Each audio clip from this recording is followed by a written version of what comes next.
mungkin kita akan masuk ke gimana caranya dan perjalanannya kayak gimana. Dan kalau gue ngeliat dari Instagram lo aja, kayaknya kisah-kisahnya tuh banyak banget sebenarnya yang belum dibahas di banyak tempat ya. Nah, mungkin sebelumnya pertama-tama boleh diintroduce dulu siapa berarti dia dan bisnisnya apa. Silakan bro. Ya, halo, terima kasih banyak ya buat Bro Yosef ini akhirnya bisa tatap muka langsung. Jadi pada sebelumnya sih ini basic saya di dokter hewan ya. Kalau studi saya di dokter hewan, terus juga berhubungan dekat dengan kimia kayak gitu ya. Reaksinya harusnya kayak gimana kayak gitu. Akhirnya waktu pandemi itu memang benar kata Bro Yosef tadi, banyak usaha-usaha kami yang akhirnya nggak bisa bertahan gitu loh. Dan akhirnya kita bersama rekan saya namanya Denny Ping, kita mulai bikin namanya Good Kills ini. Bener banget juga modal awalnya itu emang 4 juta bro. Jadi aduh pas-pasan ya sebenarnya. Dengan modal pas-pasan dan kita memberanikan diri. Saya aslinya dari Nganjuk bro. Nganjuk itu dari Jawa Timur ya. Ya di Jawa Timur lumayan jauh lah dari Surabaya. Saya memberanikan untuk ke Surabaya dan membuka bisnis ini. Dulunya di depan ini parkiran gitu. Ada juga yang di komen bilang, Bro Yosef, misalkan kita nggak punya parkiran, jadi nggak bisa buka bisnis dong. Itu juga ya. Jadi dimanapun menurut kami itu bisa membuka bisnis ya. Mau masa pandemi, mau lagi masa paceklik atau apapun harusnya bisa. Selama kita memang prepare dan apa sih yang mau kita selesaikan di bisnis ini. Nah, jadi waktu ini bro berhubungan dengan Good Kills ya. Saya awalnya itu di bulan Februari kurang lebihnya.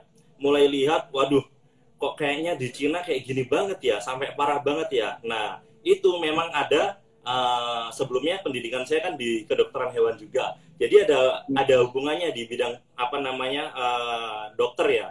Ini nanti bakalan sampai kena daerah mana, kira-kiranya kenanya bagian mana-mana aja, dan memang benar, Indonesia ini bakalan berdampak gitu. Gak cuma di bidang ini ya, gak cuma di bidang kesehatannya aja, tapi di ekonominya pasti juga bakalan kena gitu.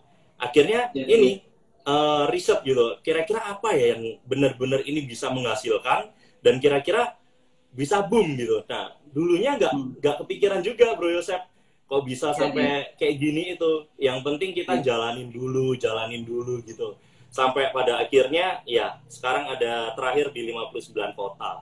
Itu Bro Yosef. Wah, itu dari bulan Maret, April, Mei baru mulai ya? Atau April yang baru mulai berarti ya? Mulainya Maret. Maretnya malah baru. Okay. Tapi tadi sempat lihat juga sebelumnya udah ada bisnis yang berhubungan dengan dokter hewan tadi ya, dan itu sempat tutup ya. Karena kebetulan saudara saya juga punya klinik, tapi klinik gigi. Klinik gigi kan juga dekat banget ya sama penularan virus itu kan. Juga sempat kan mengalami kesulitan kan. Mungkin itu dialami juga ya. Akhirnya bisnisnya juga terkendala dan sama sekali nggak jalan. Tapi terus apa yang dilakukan sampai kepikiran, wah ini kayaknya bisa nih. Mungkin akhirnya setelah saya ngeliat artikel tadi dari Bro Adit, ternyata ada kedekatan antara pembersihan jasa disinfektan sama backgroundnya yang di dokter hewan tadi ya. Ada mirip-miripnya sedikit gitu. Tapi kok bisa ngeliat sih ke jasa disinfektan gitu. Apalagi dokter disuruh untuk nyemprot disinfektan gitu kan. Mungkin kalau dokter-dokter lainnya, mendingan aku praktek aja lah gitu, misalnya kayak gitu. Ya, jadi sebenarnya kalau apa yang di dokternya sendiri masih bisa jalan terus bro. Masih bisa jalan, cuma memang saya itu memang tertariknya di bisnisnya. Jadi saya ngambil studi di bisnisnya juga, bisnis tentang hewan kayak gitu. Jadi waktu tapi salah satu cabang saya pet shop yang ada di Surabaya itu sempat tutup juga. Nah ini kayaknya bisa merambah di usaha-usaha saya lainnya kayak gitu. Dan akhirnya saya lihat kalau kita selalu berpandangan ya, di saat kita memulai bisnis, kita selalu fokusnya untuk menyelesaikan masalahnya. Nah, di sini masalah terbesar di pandemi yaitu apa? Ketakutan orang-orang akan virus gitu. Ketakutan orang-orang akan pandemi ini sendiri. Nah, kita berpikir mutar otak banget. Kira-kira apa ya?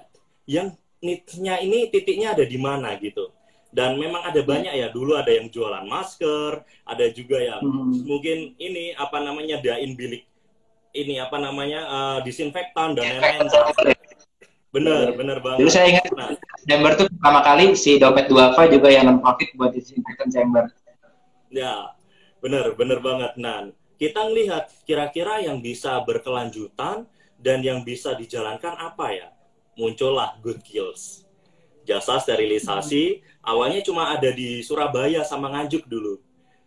Di Nganjuk, iya cuma Surabaya sama Nganjuk. Di Nganjuk sendiri kita, aduh, berat banget bro untuk jalanin ini empat-empatan banget. Di Surabaya bulan pertama kita kesulitan, parah kesulitannya.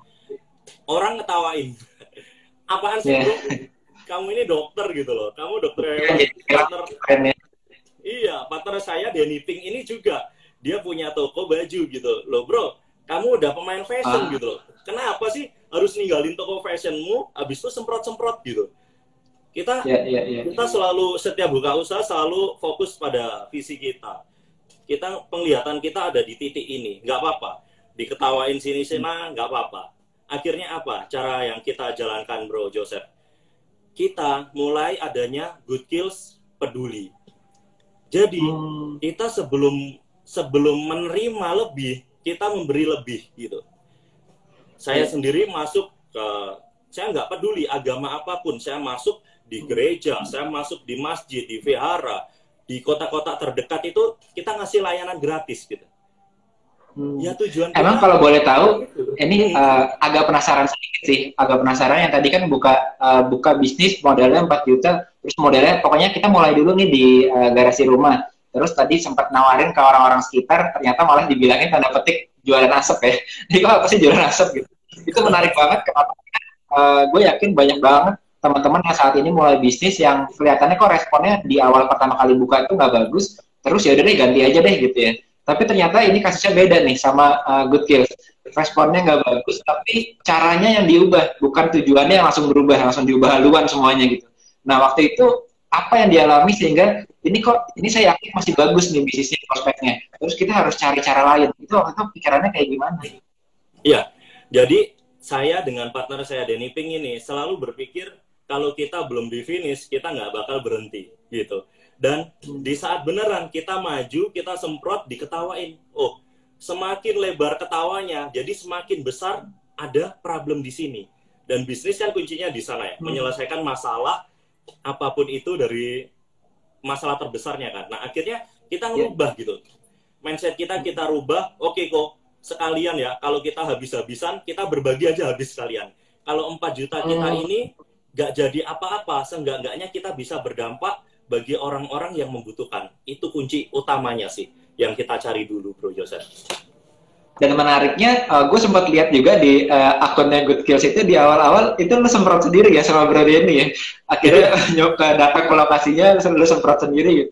Nggak kebayang sih. Udah punya bisnis, udah jadi dokter, mungkin buat teman-teman, aduh enak nih kalau gue praktek aja nungguin pasien mungkin gitu ya. Tapi membangun bisnis itu kadang-kadang emang kita masih turun sendiri. Tadi gue dapat insight-nya juga dari Bro Adit itu, saat kita turun sendiri, bahkan kita hal negatif apapun kita ngerasain ya. Diliatin sama mereka, diketawain, dan itu kita jadi punya alternatif lainnya. Andaikan kita langsung pakai orang misalnya ya, ayo orang nih, suruh semprot langsung gitu. Kita jadi nggak tahu insight-insight itu ya. Ini kayaknya termasuk satu yang penting juga ya. Tapi di awal waktu itu lu mulainya dengan berapa orang yang waktu dengan modal 4 juta itu? Iya, jadi waktu di awal mulainya dengan 2 orang. Yang pertama namanya Aditya Chandra, yang kedua namanya Denny Pink. Oke, co-founder ya langsung. Iya. Lalu berjalan ya. Memang benar-benar ini sih bro, kita belum tahu bisnis ini mau kayak gimana. Ibarat perang kita harus ini ya, ngeraba dulu ya. Yang mau kita hadapi ini kayak gimana sih? Banyak juga yang bilang alah padahal paling pandemi habis selesai juga bakal habis nih bisnis. Ya itu yang kita mulai di awal dulu. Cemoohan, kata-kata ketawa dan lain-lain ya itu memang penyemangat kita sih. Jadi ya itu nanti menarik banget sih untuk dibahas ya. Iya. Lalu turn back momennya gimana? Ternyata dari yang kita tawarin, mungkin awalnya tadi udah menawarkan ke sekitar, nggak berhasil, akhirnya coba untuk yaudah semuanya aja nih, 4 juta itu modalnya untuk kita giving, treatment ke publik, ada yang ke masjid, ada yang gereja, dan lain-lain, semuanya dikasih jasa disinfektan ya secara gratis. Terus ada turn back momennya itu gimana? Ya, jadi tepat saya masih ingat banget masuk di bulan kedua itu tanggal 28. Nah, jadi bulan pertama itu masih ada pemasukan. Habis itu waktu di bulan kedua itu titiknya kita untuk berbagi dari tanggal 1 bro sampai tanggal 28. Di tanggal 28 setiap hari. Setiap hari. Kita terus-terusan setiap hari. Dan di saat masuk itu kita udah ada orang, jadi udah hire orang. Sekalian aja deh, nyemplung sekalian. Nah, habis itu di tanggal 28 itu ada yang calling, itu dari perusahaan A. Perusahaan nasional, masih belum multinasional. Perusahaan nasional, ngoling, habis itu anggapannya ini ya, bulan 1, bulan 2 itu lunas dibayar sama satu perusahaan itu. Dan akhirnya kontrak perusahaan satu ke lainnya semuanya bersinambungan. Gitu. Oke, wow. Begitu udah dapat kontrak dari perusahaan baru mulai diformalkan ya, mau nggak mau ya udah kita langsung buat nih legalitasnya semua supaya bisa akhirnya masuk ke perusahaan ya. Bener banget. Menarik banget. Terus di bulan kedua itu baru mulai bergulir sampai kayaknya saya sempat lihat artikelnya tuh banyak semuanya perusahaan-perusahaan yang udah besar-besar ya. Tapi gimana sih caranya waktu kita mulai, mungkin tadinya kita ke retail, tanda petik ke tempat orang-orang yang retail. Ternyata yang menarik adalah perusahaan-perusahaan justru. Nah, apakah strateginya itu tetap akhirnya, ya udah deh kalau gitu saya fokusnya masih di retail, atau kita shifting semuanya langsung ke marketingnya, langsung ke perusahaan semua gitu? Atau setelah ada kesadaran itu lalu gimana geraknya? Ya, jadi setelah kelihatan market ini ada di mana, kita nggak cuma nembak di satu market, tapi kita nentuin itu mulai udah ada admin bro, udah mulai ada admin, jadi dari email marketing kita jalankan, advertising kita jalankan, door to door kita keliling kita jalankan. Nah juga di saat kita nyemprot di satu tempat, kita jalan ke 5 langkah ke sisi kanan, jalan 5 langkah ke sisi kiri, sama ke depan belakang kita selalu bagi brosur sama proposal. Itu. Jadi tim lapangan kita ini dan kita sendiri ini sekalian bawa proposalnya untuk kita ada layanan ini. Karena apa? Kalau jualan donat enak bro. Donat kayak gini, oh yang tengahnya lubang ya, gampang gitu loh. Tapi di saat kita ada jasa sterilisasi, sterilisasi, apa ya itu ya? Nah baru kita bercerita di sana. Jadi memang sih pendekatan ini sama customer itu dibutuhkan banget. Makanya kita terjun langsung, kita ngerti apa yang bakal kita hadapin.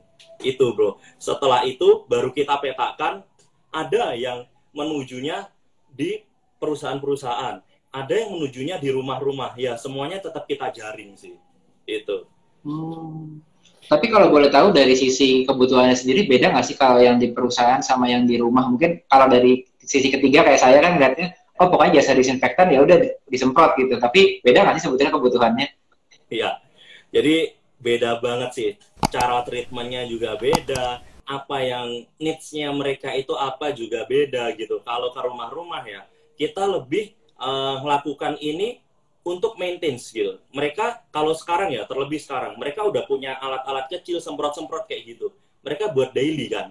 Nah, tapi kalau kita ini lebih maintenance setiap 3 hari sekali, 7 hari sekali, 2 minggu sekali. Tapi kalau perusahaan jelas larinya untuk apa? Sekarang kita di kota-kota ini kalau tidak ada menggunakan jasa sterilisasi yang legal, itu bisa jadi izin usahanya ini itu sampai dipermasalahkan kayak gitu.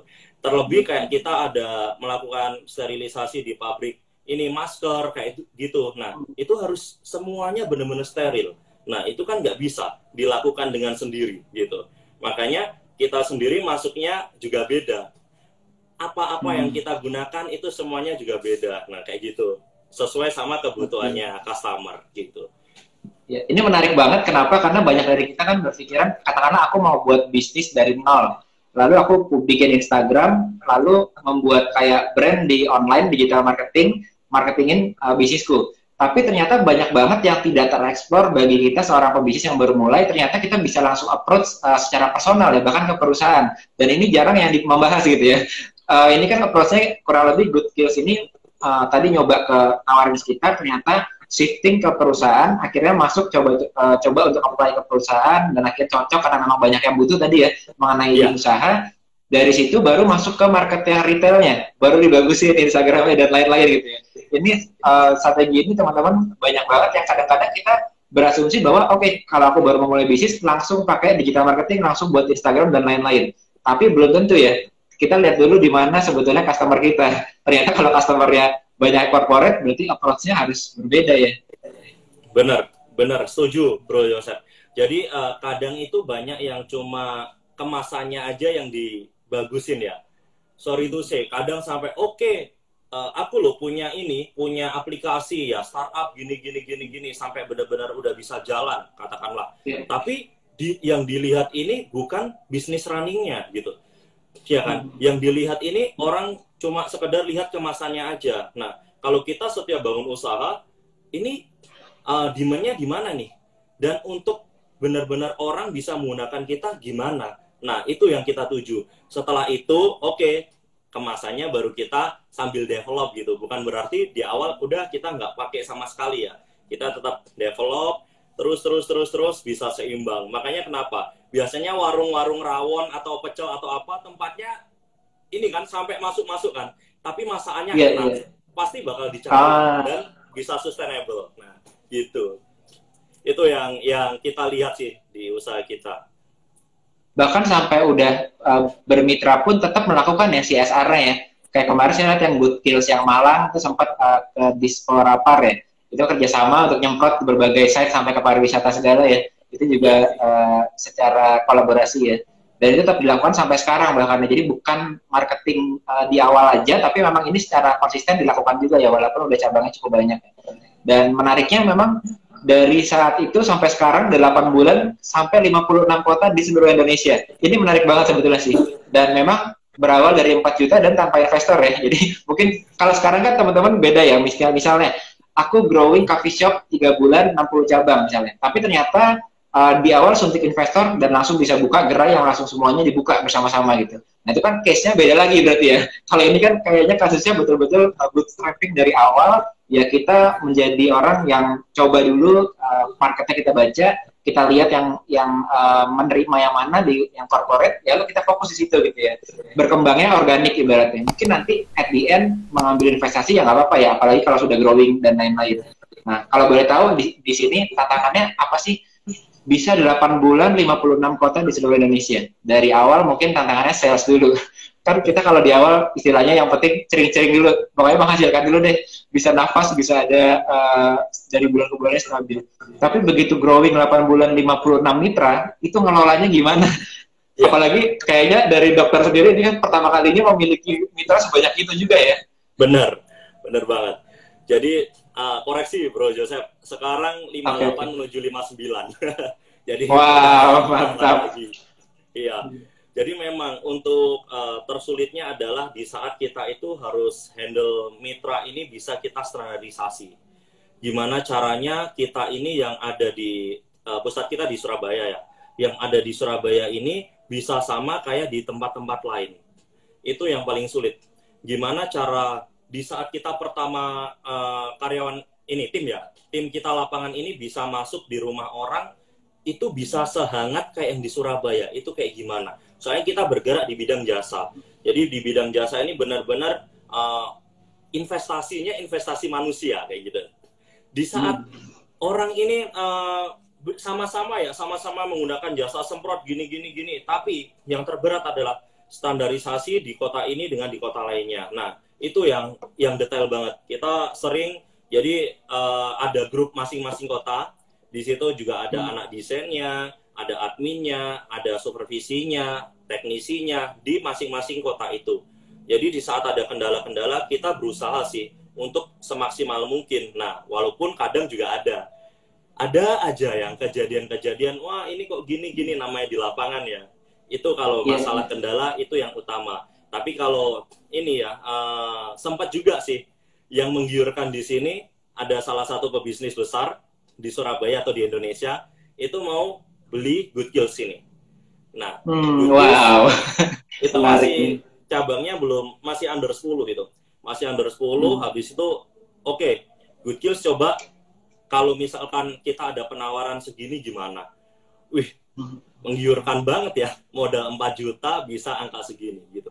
Sampai pada akhirnya kita masih kita tetap deh stay dengan apa yang kita udah kita bangun, kan namanya kita pengen berbagi kan di sini. Pada akhirnya itu sampai 3 kali kita sama-sama anak senang modif. Nah, habis itu ditawarin, mungkin dia juga tahu juga kalau misalkan kalian satu-satu saya kasih ini mobil sport, kira-kira gimana? Good Kills dilepas nggak? Gitu.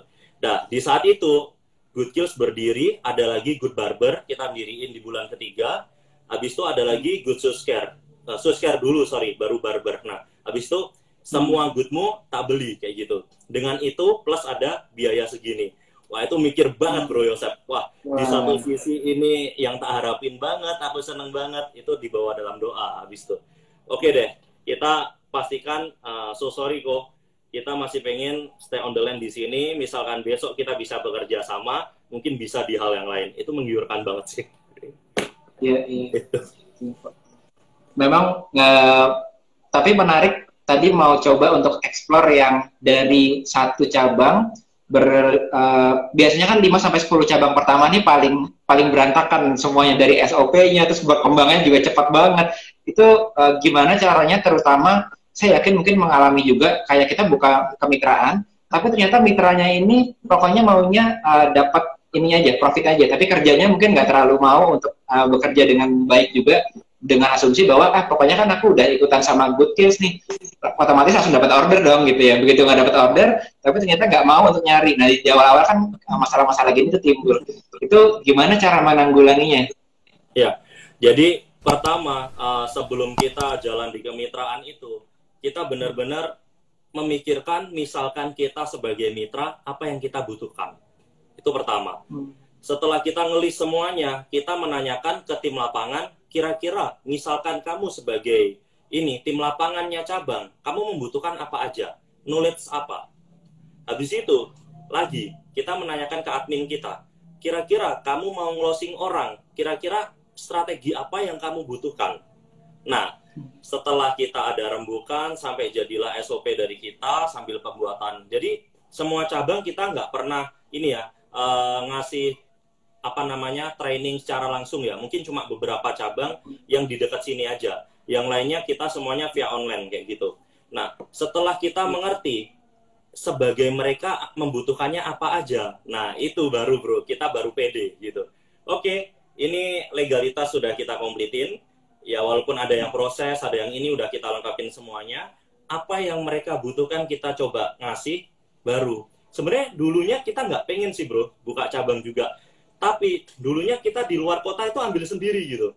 Jadi ada di kota mana, oh sorry ini butuh penginapan, kita juga butuh untuk ini apa namanya transportasi, misalnya kita nginep di sana pun nggak apa-apa, nginep di musala pun nggak apa-apa gitu, penting kita bisa tidur di sana.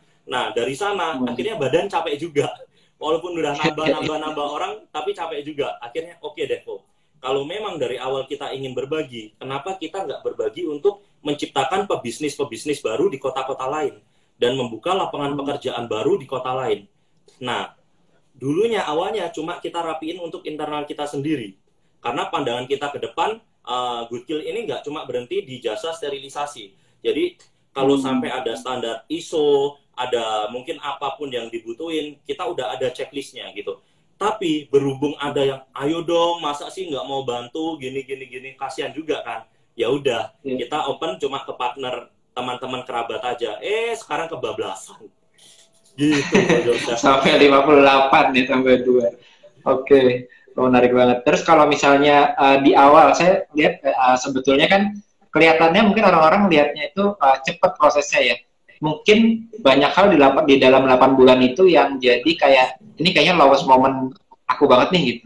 Ini mestinya jalan apa enggak sih gitu. Apalagi di awal-awal semua sih mengalami penurunan di bisnis ya, apalagi di bulan Maret.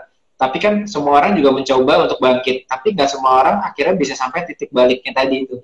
Dan pasti apalagi udah di keadaan yang kayak gitu, bisnisnya tutup, terus kedua juga begitu mau mulai ternyata banyak rejection dari orang dan harus coba ke corporate juga, itu pasti ada lowest point-nya kan. Mungkin banyak lowest point-nya, tapi salah satu yang bikin kayak, ini bener nggak ya? Gitu. Itu apa sih? Iya. Pernah nggak?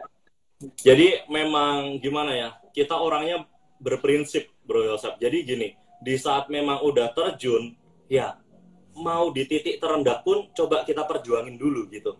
Tapi kebetulan Tuhan ini baik banget gitu loh.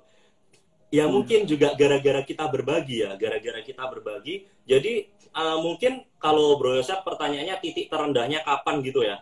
mungkin kadang yang membuat kita down itu di saat cabang kita ini apa namanya, sampai ini kok gimana ya jalanin di awal, kita merasa, wih, kalian ngerasain kayak yang kita rasakan gitu. Dulu itu di awal-awal memang kayak gitu. Tapi di saat kita temu resepnya, oh harusnya kayak gini. Nah, itu. Jadi terberatnya bukan malah di saya sama di Kodeninya, tapi di orang lainnya juga gitu. Soalnya kenapa kita nanemin ini sih ya, Bro Yosef, saling peduli ya. Jadi admin kita aja itu pernah. Jadi biasanya kita kan ada semprot 10, 15 tempat gitu. Ini cuma 5 tempat. Admin saya sampai gini, dia nangis gitu. Di kantor tuh nangis. Loh, tak lihat awalnya di CCTV nih loh. Kenapa anak ini kok nunduk terus, kita datangin gitu. Loh, kamu kenapa nangis gitu? Dinda, namanya Dinda. Kamu kenapa nangis, Dinda? Iya, soalnya ini gimana? Ini cuma ada 5. Harusnya ada 10, ada 15. Nah, rezekinya anak-anak lapangan itu ada di tanganku gitu loh. Nah, gimana yang lagi istrinya lagi nyusui, gimana yang anaknya memang membutuhkan. Nah, makanya tadi investasi tertinggi adalah ke manusianya. Di saat semua tim kita merasa memiliki, nah itu tinggal panen sih ya. Gitu, Bro. Jadi kelihatannya mudah diucapkan berbagi. Kalau kita berbagi dalam posisi yang udah punya, mungkin lebih mudah ya, karena itu udah punya. Tapi ternyata di awal, apalagi sempat lihat story-nya dari Bro Aditya, di akunnya Bro Aditya, teman-teman itu ada yang bilang bahwa mulai berbagi dan kepedulian masyarakat pada bulan Mei. Padahal Mei ini masa yang berat banget untuk saya dan bisnis saya gitu ya. Jadi ini yang nggak mudah dilakukan, tapi bisa dilakukan ya. Jadi bisa berbagi dari apa yang kita miliki ya. Nah, kalau boleh tahu dari status itu tuh, saya penasaran tuh, berat banget. Itu seberat apa sih waktu itu, Bro Aditya, mungkin bisa disiarkan buat teman-teman di sini, karena gue juga yakin sih, mungkin kita udah lewat pandemi ini, udah lewat setahun, tapi masih banyak orang yang merasa bahwa keadaan itu berat gitu. Buat beberapa dari kita yang berhasil nemuin titik balik, mungkin lebih bisa nafas. Tapi banyak yang merasa bahwa, oh, gue masih belum nemu nih sampai sekarang. Nah, itu apa yang waktu itu lo alami di titik berat itu? Ya. Di waktu di Mei itu sebenarnya lebih banyak beratnya di moral ya, di moral saya sih. Tuntutan di mana banyak orang yang merasa di saat punya cabang itu happy, ya kan. Kadang namanya semua orang itu nggak ada yang puas diri gitu. Selalu punya 1, pengennya 2, punya 2, pengennya 20, kayak gitu kan Bro Yosef ya. Nah, di titik itu memang ada beban moral juga. Saya itu ada satu usaha yang memang ini nggak ketolong banget gitu. Dan saya merasakan mereka ini ada yang udah berkeluarga, ada yang menjadi tulang punggung keluarganya. Nah, empati tertinggi ini saya yang merasakan kasihan banget gitu. Sampai akhirnya dipertahanin juga nggak bisa, jadilah mereka ikut menjadi tim Good Kills juga. Jadi mereka berhenti dari usaha saya salah satu itu, yang pasti bukan pet shop ya, pet shopnya masih jalan dari dulu sampai sekarang. Terus habis itu ikut di tim Good Kills. Nah, jadi memang sih kadang ini story saya itu banyak yang bercerita tentang keresahan-keresahan yang ada di lingkungan saya kayak gitu. Karena sempat lihat bulan Mei penghasilannya 0 rupiah. Tapi baru mau mulai dari Mei kan mulai Good Kills-nya ya kurang lebih di bulan yang sama juga ya. Jadi memang mulainya betul-betul dari 0 sama sekali. Dan akhirnya bisa sampai 58 cabang gini, kelihatannya mudah ya kalau orang lihat artikelnya, oh kok bisa ya 8 bulan langsung 56 cabang, tapi harus melalui tahapan seperti ini, menurut saya luar biasa juga. Nah, kalau boleh tahu, dari bulan setelah 8 bulan itu ternyata berkembang cukup besar ya, sampai 56 cabang itu. Nah, pengalaman apa sih yang paling kayaknya menarik untuk kita sebagai seorang pebisnis yang sebelumnya kan kita udah nyoba ya berbisnis, mungkin dari Bro Aditya sendiri kan awalnya adalah dokter hewan, punya pet shop, dan itu berkaitan dengan mungkin tempat prakteknya juga ya, karena kan pet shop itu ada di rumah sakitnya juga ya, di rumah sakit sama satu lagi yang di Nganjuk kan. Nah, dari situ baru mulai benar-benar kayak nyemplung ke bisnis dan nyobain dari awal. Tapi apa yang menarik yang ditemukan dibandingkan dengan waktu ngelola pet shopnya dan jadi dokter hewan nih? Iya, jadi yang menariknya ini adalah berhubung background saya juga dokter hewan ya. Jadi lebih banyak, kenapa dari tadi sampai sekarang saya lebih banyak di segi sosial. Walaupun bisnis ini harusnya bisa jadi sama, bisa jadi bertentangan ya.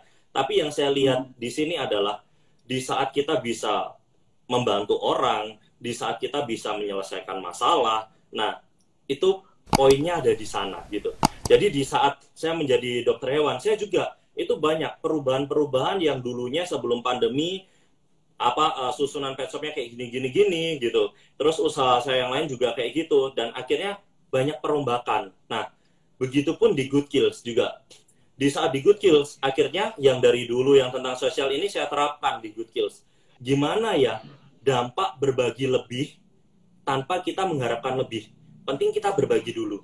Dan nyatanya Tuhan itu maha baik gitu. Akhirnya dengan berbagi, kalau kamu belum bisa berbagi lebih, jangan harap kamu bisa menerima lebih. Nah, itu poin yang benar-benar saya pegang. Sampai pada akhirnya tidak berhenti di situ, saya juga coba ini tim yang dulunya cuma kita berdua, akhirnya kita perbesar. Oke deh, kita buka pundi-pundi rezeki orang-orang di sekitar kita.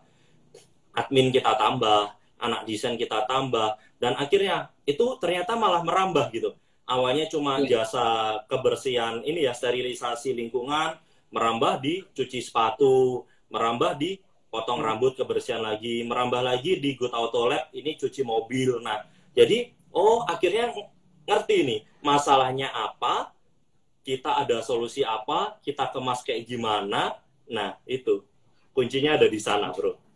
Ternyata semuanya itu berhubungan ya, yang Good Corp ini ya, mulai dari Good Kills yang berkembang sampai 58, akhirnya buat yang lainnya, tapi ternyata ada benang merahnya ya, yaitu di kesehatan semuanya.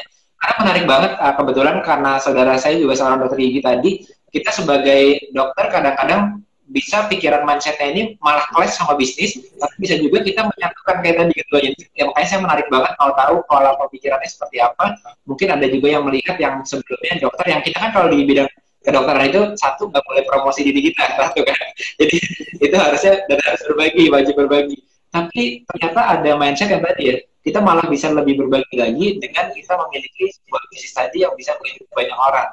Ini jadi mindset yang penting juga buat teman-teman yang mungkin juga dokter atau yang berkarir di bidang dokter, bukan dokter hewan aja tapi dokter gigi dan lainnya, bisa loh ternyata selaras antara kita membantu dan juga membuat bisnisnya. Nah, kalau misalnya kita udah mengetahui kita butuh nih, satu butuh bisnis yang berkembang, terus kedua kita butuh pemitra, lalu selanjutnya kita butuh partner biasanya. Nah, kalau boleh tahu di partnership-nya sendiri dengan Bro Denny Pink, itu ketemuannya gimana sih, Bro? Lalu tips berpartnernya apa? Supaya bisa menemukan partner yang bisa cocok gitu ketemunya. Jadi, dulunya saya ketemu sama Bro Denny ini di klub mobil. Jadi, tadi ya, hobi tadi ya? Hobi mobil, ya. Klub mobil namanya Run GK5, itu Honda Jazz. Habis itu saya setiap dimanapun itu selalu totalitas gitu anggapannya. Denny ini juga totalitas. Dulu liputan di media seluruh Indonesia ada namanya dia, mobilnya dia dipampang dimanapun gitu.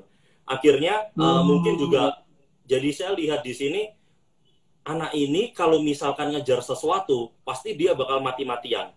Nah, setelah jalan ini dia ternyata juga ngelihat ternyata si Adit ini kalau ngelit, saya senang leadership kan. Nah, kalau udah ngelit, pasti dia bakal totalitas mati-matian juga. Membangun mobil itu juga mati-matian kayak gitu. Nah, kebetulan dulu saya di Rangka 5 ini ketua cabang di Jawa Timur. Jadi, pada akhirnya kuncinya adalah integritas. Di saat memang kita memiliki integritas, dan kita, kalau bahasa Surabayanya ya, yang penting yakin tok itu. Nah, di saat kita yang penting yakin dan kita yang penting berani untuk eksekusi. Nah, carilah partner yang kayak gitu. Saya berkali-kali berpartner, tapi banyak juga yang egois gitu. Jadi di saat udah ala-alanya partnership, tapi nyari keuntungan sendiri lah, itu yang benar-benar itu dihindari banget gitu. Jadi di saat dulu memang awalnya saya habis ngajak Denny ini beberapa kali pertemuan, sampai akhirnya yang di pandemi ini, hari pertama apa yang saya lakukan? Saya bawa surat ke dia. Ini agreement saya. Kira-kira misalkan kita, awalnya ini ya, by call dulu, habis jelas semuanya. Kira-kira kalau kita mau berpartner, saya ada kayak gini offeringnya. Kok ada offering seperti apa? Yuk kita rembuk baik-baik. Habis itu kita selesaikan semuanya secara legal. Supaya apa? Nanti kalau kemungkinan ke depan ada masalah apa-apa, persahabatan kita ini nggak berakhir. Cuma masalah bisnisnya aja yang bisa selesai atau enggak. Tapi hubungan kita tetap fan-fan aja. Nah, dari sana akhirnya kenapa mungkin ya percepatan kita bersama cabang-cabang kita di 58 cabang menuju 59 ini gara-garanya semuanya legal. Jadi orang waktu memandang, ya bisnis ini ada PT-nya, semuanya legal dan memang bisa dijalankan. Semuanya by data. Nah, itu kuncinya. Oke, kita jangan cuma pakai intuisi gitu. Kita, oh anak ini baik, anak ini gini. Nah, tapi ini beda gitu. Persahabatan biar jadi persahabatan, bisnis gitu. Nah, akhirnya ada klik, ada cemis, ada yang bisa dikerjakan, langsung agreement. Gitu, bro. Memang itu harga mati sih ya, kalau masalah legalitas ya. Berarti mungkin ada teman-teman di sini kan yang sekarang mencari partner dan berasumsi, aku ketemu nih sama si orang ini skillnya udah komplementer, dan dia nawarin jadi partner, terus langsung partneran. Nah, berarti ini sebisa mungkin kita kenalan dulu ya, kenali dulu personality-nya dan lain-lain, mungkin beberapa kali, baru akhirnya kita bisa yakin bahwa yuk kita berpartner. Nah, kalau boleh tahu, pengalaman pertama berpartner dari Bro Adit sendiri, dulu apa sih bro? Dan mungkin pasti gue yakin banyak kegagalan sih, kan nyari partner tuh kayak nyari istri ya, nyari pacar ya. Pasti ketemu satu, habis itu nggak jadi lagi, ketemu lagi nggak jadi lagi. Waktu pertama kali itu lu menyadari bahwa ternyata berpartner itu butuh legalitas, itu mungkin pertama kali lu berpartner itu apa yang terjadi sehingga lu yakin atau sadar bahwa kayaknya mesti kayak gini nih polanya nih. Ya, jadi sebenarnya kalau masalah berpartner, wah banyak banget sih bro yang menjadi problem utama, tapi yang menjadi kuncinya ini yang saya pegang adalah integritas diri sih. Di saat orang ini semau-mau gue, yang apapun ya udah pokoknya gue banget gitu ya, itu gak bakal bisa. Di saat kita bisa ada empati, di saat kita benar-benar bisa menghargai, dan juga yang pasti terorganir organisasinya ini kebentuk gitu. Nah, dulu di awal-awal organisasi kita ini udah kebentuk, tapi namanya orang ini ya Surabaya biasanya sungkan ya. Kalau gini sungkan, kalau gini sungkan. Nah, itu masalah utamanya. Jadi di saat orang Jawa, memang, saya juga orang Jawa, orang Jogja. Iya. Di depan nggak enakan, di belakang ngedumel biasanya. Nah, benar banget. Padahal prinsipnya apapun yang kita tabur ya kan, kita bakal nuai kayak gitu kan ya, Bro Yosef ya. Nah, jadi pengalaman-pengalaman masa lalu ini yang menjadi pahit banget untuk kita gitu. Begitupun Bro Denny juga kayak gitu. Ada yang sampai, wih habis segini, yang dari kecil sampai banyak. Ya kuncinya cuma satu, integritas diri. Di saat kita memang kurang bisa berintegritas, ya lebih baik gak usah bahas kolaborasi deh ya. Daripada nanti basi, ya kan. Jadi lebih baik, kualitas dirinya aja yang dibenerin. Nah, dulu sih saya lebih ke sana. Kalau masalah visi misi, mimpi, dan lain-lain, itu pasti kalau udah berkolaborasi, mungkin klik ya. Tapi yang paling penting adalah dirinya sendiri sih, yang perlu dibenerin gitu. Soalnya kan banyak banget yang dari pengalaman, mungkin kalau terutama kita mulainya dari bisnis yang masih budgetnya masih kecil, masih UMKM. UMKM itu kan ibaratnya mungkin budget awalnya nggak banyak, 5 juta, mungkin 10 juta, mungkin 25 juta gitu. Di awal masih seperti kayak, ya udah deh mulai dulu aja deh gitu. Jadi partner, ya udah kita partner mulai dulu gitu. Tapi begitu bisnisnya sudah berkembang, udah kelihatan income-nya, udah kelihatan duitnya, ternyata mikir lagi, ini harusnya gue yang dapat ini nih, harusnya gue lebih gini nih, harusnya begini gitu kan biasanya. Gimana caranya supaya teman-teman di sini, apakah betul kalau misalnya kita mulai berpartner nih, terus ya udah deh, toh ini bisnisnya modalnya 4 juta misalnya gitu, karena Good Kios kan dulu 4 juta modalnya dan di garasi. Ya udah deh, kita jalan dulu deh, seperti itu. Teman-teman disarankan kayak gitu, jalan dulu, baru nanti kita lihat partnership-nya kayak gimana. Atau di awal, walaupun kita modalnya masih kecil 4 juta dan mulai dari garasi, itu tetap harus kita buat dengan betul nih partnership-nya. Harus mengenal dulu yang lama baru kita partnership. Menurut lu gimana? Ya, jadi kalau saya sendiri ya, mungkin juga ini ya, ada analogi kayak gini. Bro ini, Joseph ini punya mobil nih. Punya mobil, habis itu dibawa di tukang servis, ya kan? Nah, udah keliling di 10 tukang servis. Gak ada yang bisa benerin. Ada di tukang servis tua, Bro Yosef datang tuh. Dia cuma 30 menit selesai. Dia narik Bro Yosef 20 juta. Habis itu Bro Yosef marah-marah gitu. Loh, kan cuma 30 menit. Tapi kok bisa kamu narik 20 juta? Ya memang, 30 menit saya menyelesaikan ini semuanya. Tapi saya berlatih, ada 30 tahun saya telah menyelesaikan. Nah, jadi dari analogi tadi, kita udah pernah berdarah-darah dan ngerasain pahitnya berpartner. Nah, gara-gara kepahitan-kepahitan itu, kita bentuk langsung habis ketemuan, kita langsung agreement. Jelas gitu. Jadi mungkin ya kebetulan sih saya ada pengalaman pahit, Bro Denny ada pengalaman pahit juga. Jadi di setiap, akhirnya kita ada ini juga bro, ada bakso astronot, itu wajib coba itu. Ada bakso Iya, iya. Itu baru ya, lagi mau booming kayaknya nih sekarang. Iya, lagi booming banget tuh. Jadi kita berpartner sama siapa lagi? Ya hal itu kita terapin gitu. Jadi oke, kayak teman-teman mungkin, wih cabang ada 58, tapi kok bisa secepat itu ya? Bahasa kita hashtag meroket ya. Nah, jadi kok bisa cepat meroketnya ya? Gara-gara mungkin udah ada pil pahit dulu. Jadi di saat pertama sebelum tadi Bro Yosef bilang, nanti kalau udah tambah gede habis itu ada gesekan gini. Nah, itulah yang seperti orang bengkel tadi 30 tahun lalu udah ngerasain itu. Nah, itu langsung kita jalan tol, pertama ketemu pun langsung, yuk agreement bareng yuk, kita selesaiin dulu, clear semuanya dulu, modal awal berapa, semuanya udah legal, yuk kita jalan. Nah, itu Bro Yosef. Iya. Dan bahkan gue sempat lihat dari pengalaman lo yang di klinik Yosudarso sama RSHP itu, dulu sempat buka toko yang di pet shop-nya itu ya, yang ada beberapa, ada fotonya, ada staffnya, ada 4 orang gitu ya.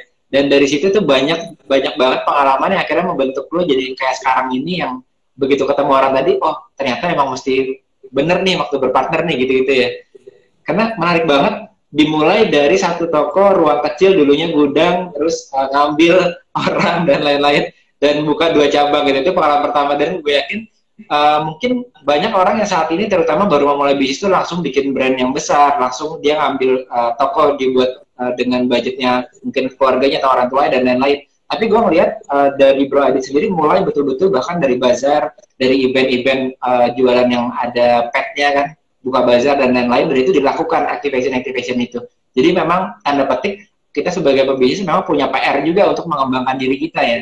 Nggak tiba-tiba langsung bisnisnya buka, berkembang 58 cabang, baru buka pertama kali bisnis gitu ya. Ya nggak bisa gitu juga ya bro berarti ya. Iya, jadi sebenarnya ini menarik banget sih Bro Yosef, untuk mumpung disinggung ya. Jadi saya bahas. Iya. Jadi dulu setelah saya selesai studi S1, saya langsung ngambil double degree di S2 juga, bisnis gitu. Habis gitu, selesai dari sana, saya langsung mulai nabung tuh. Saya mau ngapain nih habis ini gitu. Tapi larinya tetap ke bisnis ya hubungannya ini. Habis itu uang saya mulai terkumpul, saya lihat Cina ini, negara Cina ya, ini tempatnya pet shop gitu.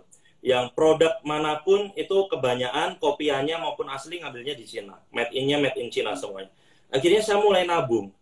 Saya beli tiket pesawatnya dulu. Saya ngimanin gitu. Saya pasti tanggal sekian. Padahal belum ada ini, belum ada usahanya, belum ada tokonya itu ya. Belum ada tokonya, belum ada apa-apanya, cuma ada mental kuatnya di sana. Nah, habis itu saya beli tiketnya, kebetulan di tanggal segitu ada namanya China Pet Expo. Jadi itu jalan keliling kurang lebih 5 harian baru selesai. Kalau itu 24 jam ya, keliling baru selesai. Nah, habis itu Tuhan bukakan jalan di sana. Saya mulai nabung, mau daftar di China Pet Expo. Dulu berbayar. Nah, kebetulan saya mengajukan gara-gara mungkin juga ada gelar petnya ya, dokter hewan. Akhirnya jadi VIP di sana. Jadi undangan khusus, disediakan study bareng di sana kayak gitu. Nah, ini berawal dari iman. Sampai akhirnya saya ada uang lagi, saya bayarkan untuk penginapannya di sana. Nah, jadi semuanya memang proses gitu, pelan-pelan. Dan menariknya di sini adalah di saat saya di sana semuanya saya dokumentasikan, dan saya ngontakin orang-orang yang punya komunitas pecinta hewan, saya kontakin. Ini saya lagi di Cina loh. Oh, masa kamu kan posisi ada di Surabaya? Yuk kita ini video call bareng. Nah, akhirnya oh iya, beneran lagi di Cina. Emang ada apa? Udah, keep dulu, tahan dulu semuanya. Pokoknya nanti kalau saya sampai di Indonesia, mau nggak bakalin ngadain satu event untuk kita barengan, sharing bareng gitu. Itu saya kontak ada banyak. Sampai akhirnya saya pulang di Indo dengan experience saya yang saya dapat di Cina, saya sharing bareng sama mereka. Nah, ini saya lagi mengumpulkan market-market saya. Nah, lagi-lagi tujuan saya adalah berbagi. Kalau mereka nggak menjadi market saya pun, saya nggak masalah, saya nggak rugi apa-apa. Saya cuma pengen sharing aja. Nah, benar. Dengan cara saya berbagi duluan, akhirnya sampai detik ini, mereka yang di hari-hari itu bergabung bersama saya di acara itu ya, itu menjadi customer loyal saya gitu. Wih, iya ya, kayak mereka ngerasain, wih seakan-akan di Cina kayak gini, itu saya kemas demikian rupa. Mereka nggak berbayar, nggak apa, itu saya ingat banget ngadain di depan pendopo di Nganjuk gitu. Saya ada kado, ada hadiah dari Cina, dan lain-lain. Akhirnya apa? Saya ngasih berbagi dulu. Udah, ini loh, apapun yang ada di saya bagikan semuanya. Kamu mau sharing apapun, yuk kita sharing nggak apa-apa. Tapi setelah itu, kalau mau sharing, ya di pet shop saya dong, sambil sharing-sharing, sambil ngopi bareng. Nah, jadi kuncinya dari yang Good Kills tadi maupun di pet shop ini, kita berbagi dulu. Jangan pernah berharap diberi lebih sama Tuhan sebelum kita melebarkan kapasitas diri kita dulu. Itu bro, Joseph. Wah, ya, itu kalau hatinya hati dokter, tapi orang memang pasti berbagi. Betul ya teman-teman ya. Apalagi di saat sekarang ini semua yang penjual itu kan inginnya kita mendapatkan untung langsung di depan. Tapi ada orang yang tiba-tiba keluar dengan kita sharing dulu, berbagi dulu. Itu akan jadi berbeda dengan tetangga kita yang lainnya, kompetitor kita yang lainnya ya. Itu apalagi sekarang kalau di online, semua orang masuk ke online, yang di-share adalah produk saya gitu ya. Tapi kalau kita shifting menjadi berbagi dulu, teman-teman akan jadi berbeda pada akhirnya dibandingkan dengan orang-orang lain yang ada di industri yang sama ya. Jadi emang betul secara tanda petik, secara pola pikirnya seperti itu, tapi secara hati pun kita jadi lebih enak jalaninnya ya. Karena kita udah memberikan manfaat duluan ke orang sebetulnya. Oke, wah ini menarik banget.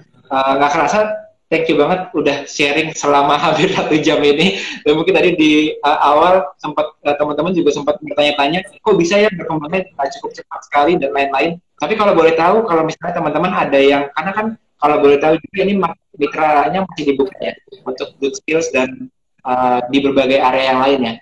Kalau nggak salah kan soalnya saya melihat di satu daerah cuma bisa 1 mitra ya. Gimana?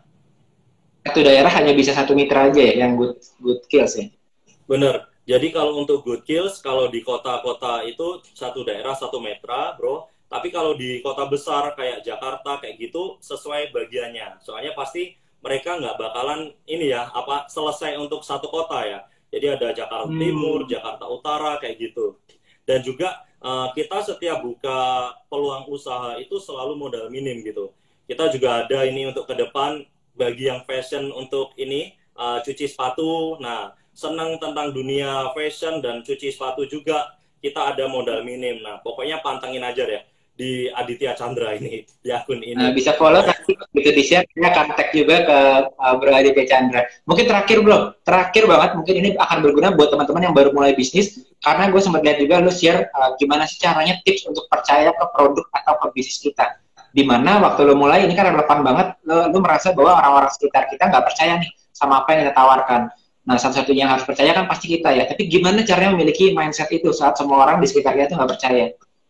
Silakan. Ya.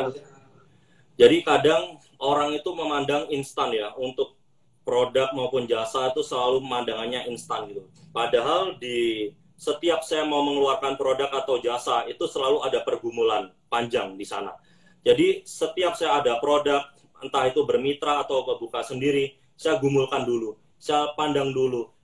Lihat juga strategi-strateginya yang orang udah lakukan kayak gimana, saya coba juga kayak gitu. Sampai pada akhirnya kita ini benar-benar trust dengan apa yang akan kita kerjakan. Nah, kuncinya adalah di saat kamu memang nggak pengen ngelakuin itu, mending nggak usah dilakuin sama sekali. Daripada nanti udah ngelakuin, ujung-ujungnya nyesel. Di saat kita terlalu percaya, terlalu ini ya, fokus pada hasil, pasti kita bakalan kecewa aja gitu. Tapi di saat kita percaya akan proses, dan di setiap proses ini kita yakin, ini produk terbaik ini. Menurut orang lain mau kayak gimana pun nggak apa-apa gitu. ini produk terbaik. Bahkan pengembangan Goodkill banyak yang menanyakan, paling habis ini pandemi juga tutup gitu. Nah, bakal ada banyak jawabannya di akun saya ya. Jadi, saya yakin akan apa yang akan saya lakukan. Selepas dari itu, saya nutup mata. Tapi untuk keinginan market, saya membuka mata dan telinga dan semuanya selebar-lebarnya. Nah, di saat kita fokus akan diri kita sendiri, ya pasti market juga bakalan fokus akan itu juga. Gimana caranya kita mau percaya, orang lain percaya sama kita, kalau kitanya sendiri nggak percaya sama yang kita hasilkan, ya kan? Jadi, yang penting mantepin keinginan kalian, fokusin akan apa yang akan kalian lakukan. Apapun orang lain memandang kalian nggak apa-apa, selama itu udah baik, lakukan aja. Gitu bro ya. Oke. Thank you banget untuk berbaginya. Gue rasa pasti teman-teman banyak mendapatkan inspirasi dari sharing yang tadi.